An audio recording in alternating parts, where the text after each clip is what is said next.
দর্শক শুভেচ্ছা নেবেন। আজকে সংস্কারের দ্বিতীয় রাউন্ডের মিটিংটা দেখলাম আমরা। এখানে সব দল অর্থাৎ 26টা দলের ভিতরে 23টা দলই নির্বাচন চায়, 3টা দল চায় না। 3টা দলের ভিতরে জামাত চায় না, হয়তোবা ডিসেম্বরের নির্বাচন এনসিপি চায় না, আর একটা ইসলামিক কোনো একটা দল আছে যেটা চায় না। এই 3টা দল চায় না, আর সব দলগুলোই চায়। এখানে বিএনপি চায়, তারপরে বিএনপির ওই যে খুচরা মানে খুচরা পয়সা আছে না, খুচরা পয়সা, রেজগি পয়সা যেটাকে বলে, রেজগি আমরা ছোটোকালে বলতাম রেজগি।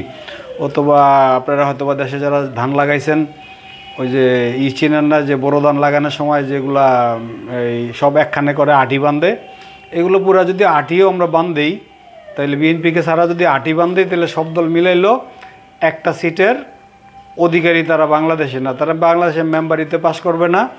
বাংলাদেশে হয়তো বা কোনো জায়গায় আপনার এই কমিশনারে দাঁড়া করান, ওদের একবারে সভাপতিরে কোনো ঢাকার ভিতরে কমিশনার দাঁড়া করান, অবশ্য সভাপতিরে মনে করেন যে হয়তো ইয়েতে দাঁড়া করান, দেশে নিয়ে মেম্বারিতে দাঁড়া করান। যদি পাস করছে তারপরে আমাকে বললেন ওই বদমাশগুলো বেলে দল, ওই বদমাশগুলা ওইগুলো বেলে দল দল দল এলো এখানে বিএনপি, হয়তো বা বিএনপি নির্বাচন চায়, কিন্তু আর কেউ তো করে কি মানে এগুলার কি দল চলাচলে, দল বলা চলে, এগুলোর বানায় আনেন না, যেটা বানায় আনছে তোদের, বানায় না তোদের দল বানাইছে। দল কিসের তোরা বেটা? তোরা কোনো দলই না, তোরা এলে যে খুচরা পয়সা আমাদের কাছে, যে আমরা মনে করি যে এই যারা হয়তো আমরা রাজনীতি বুঝি, তোরা এলে আমাদের কাছে খুচরা পয়সা। এখানে সাংঘাতিক বিতর্ক দেখলাম, যেটা এলো যে সালাউদ্দিন, যেটা এই বিএনপির যেই সালাউদ্দিন, অর্থাৎ উনি এখন হয়তো বা কি যুগ্ম মহাসচিব পদে আছে মনে হয়, যে উনি ডিসেম্বরে নির্বাচন চাইছে, যে হ্যাঁ ডিসেম্বরে নির্বাচন দিতে হবে। ঠিক আছে, ডিসেম্বরে নির্বাচন, এবং আপনার সাথে হয়তো বা এই আলী রিয়াজ বা যৌথ কমিশনের সাথে আপনি এই কথা বলার সময় ওখানে বলছেন যে ডিসেম্বরেই নির্বাচন, অথবা তার আগেই নির্বাচন দেওয়া সম্ভব। ঠিক আছে, তার আগেই নির্বাচন দেওয়া সম্ভব, আমরা কেন বলবো না যে তার আগে নির্বাচন দেওয়া সম্ভব? সবই সম্ভব। আপনার এই ডিসেম্বরে সম্ভব, ডিসেম্বরের আগেই সম্ভব। কালকে এটা কাজ করেন না, কালকে হয়তো বলেন যে আপনি যেটা জুলাই সনদ আছে, যেখানে জুলাই সনদে আপনি সাইন করবেন। আপনারা তো, আমি একেবারে 100% শিওর দর্শক, যে বিএনপি কোনো জুলাই সনদে স্বাক্ষরই করবে না। আজকে তো না করে দিছে, যে বলছে যে আমরা সংবিধান সংস্কারের যেটা আছে না, ওখানে আমরা কোনোটাই একমত না, অর্থাৎ 100% একমত না। ডক্টর ইউনূস তো ভাষণ দিচ্ছে, যেটা বলছে যে জুলাই সনদ হবে, জুলাই সনদ হওয়ার পরে নির্বাচনের রোডম্যাপ, নির্বাচন হবে, অর্থাৎ জুলাই সনদের আগে কোনো নির্বাচনই হচ্ছে না। তা আমরা যেটাই হয়তো বা আমার আগের ভিডিওটাতে আমিও বলছি, যেটা যে মব আসবে, নতুন করে নতুন মব আসবে, এই মব ফিরাবে কে? এই মবে তো মনে করেন লতিফুর রহমানের, যেটা ওই যে আপনার একবার 111 আগে যে তত্ত্বাবধায়ক সরকার নিয়ে যে সমস্যাটা ছিল, যে পানির লাইন কাইটা দেয়, তারপরে রাষ্ট্রপতির বিদ্যুৎ কাইটা দেয়, রাষ্ট্রপতির আওয়ামী লীগপন্থী রাষ্ট্রপতির অক্সিজেনও বন্ধ করে দিয়েছিল 111-এর সময়। হয়তোবা যারা আন্দোলন দেখছেন, আন্দোলন যারা মনে আছে, আর যারা হয়তোবা 20-25 বছর বা 30 বছর 35 বছর, এরা হয়তোবা বলতে পারবে না। যারা 40-45 বছর বয়সে, তারা বলতে পারবেন আপনারা, যে ইয়াজউদ্দিনের কিন্তু অক্সিজেন বন্ধ করে দিয়েছিল। তাহলে প্রফেসর ডক্টরের অক্সিজেন বন্ধ করবে, নতুন মব, এই যে সালাউদ্দিন সাহেবরা নতুন মব আনবে, অক্সিজেন বন্ধ করবে, খাবার দাবার বন্ধ করবে। এখানে কে আপনার এই মব করবে? মবের বিরুদ্ধে দাঁড়াবে কে? আপনার কি কোনো শক্তি আছে নাকি? হয়তো যে ঠিক আছে, এখানে আপনার শক্তি আসবে হয়তো বা জামাত ইসলাম বা বিভিন্ন এনসিপি, হয়তো বা এই সাধারণ কিছু পাবলিক যাইব না তো ভয়েই ওখানে। যখন দেখবো যে রাষ্ট্রযন্ত্র যদি হয়তোবা যে আগামী ভাবি প্রধানমন্ত্রী মনে করে যে বিএনপিরে হয়তোবা, তাহলে রাষ্ট্রযন্ত্র বিএনপির পক্ষেই থাকবে।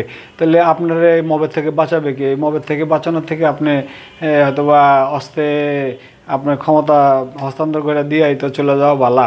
যে জুলাই সনদ যদি না মানো, তাহলে হয়তোবা যে আমার পক্ষে সম্ভব না, আমি এই দায়িত্ব নিতে পারবো না। দায়িত্ব না নিতে পারলে আপনি চলে যান। আপনি চলে গেলে দেখবেন যে এই চিকেন একটা বড় করে নিবে, ইন্ডিয়ায় চিকেন একটা বড় করে নিবে। আর কলিমুল্লাহ সাহেব তো বইলেই দিছে অলরেডি, ওই যে ডক্টর কলিমুল্লাহ বাটপাট্টা, যেটা ওই যে হয়তো বইলেই দিছে যে ঢাকা শহরে এই বার্মা বোম ফালায় যাবে।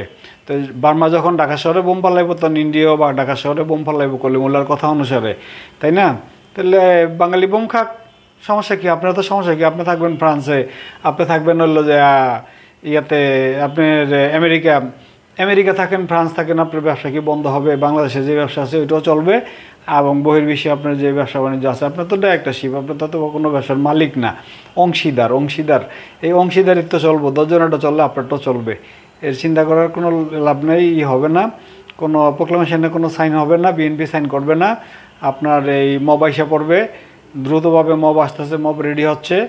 আর আর্মি এখন আমরা দেখাচ্ছে যে হয়তো বা পোলাপেন যেখানে হয়তো বা অন্যায় অবিচার আছে একটু করতে গেলে একটু শাসায় টাসায় পাঠায় দেয়, বা এটাকে বলে যে সামনে আর কোনো দিন মব চলবে না।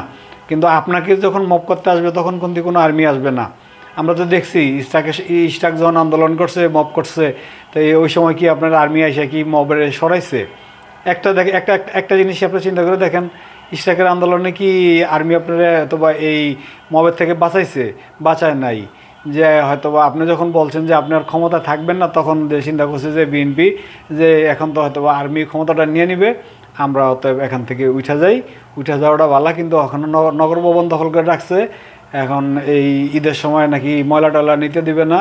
তাইলে কেউ হয়তো বা কুরবানি না দেওয়াই ভালো, ময়লা না নিলে কুরবানি দিয়া ঢাকা শহরটা নষ্ট করার তো কোনো দরকার নাই।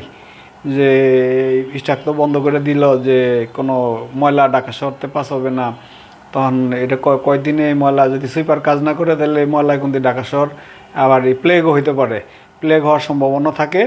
অতএব এই মবের আগেই একটা চিন্তা ভাবনা করেন যে এই মব তো দমন করতে পারবেন না, মব দমন করার মতো সেরকম ক্যাপাসিটিও নাই, আপনার কোনো রাজনৈতিক সচিবও নাই যে আপনারা হয়তোবা রাজনৈতিক বুদ্ধি দিবে। আপনারা হলো সব ওই যে শেখ মুজিবুর রহমানের মতন আর কি, আপনিও পাইছেন সব চাটার দল। শেখ মুজিবুর রহমান এভাবে চাটার দল পাওয়ার পরে মরছে, কিন্তু আপনার কিন্তু আশেপাশে সবাই চাটার দল। এই চাটার দলের জন্য কিন্তু একসময় আপনার জীবন যাবে।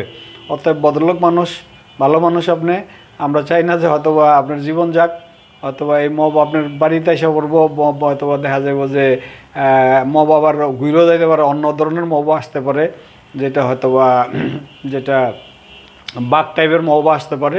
এর থেকে আপনি ছাইড়া দিয়া বিদায় নেন, এটাই ভালো মনে করি। ওকে দর্শক, ভালো থাকবেন, সুস্থ থাকবেন, দেখতে থাকেন কি হয় রাজনীতিতে। Thank you.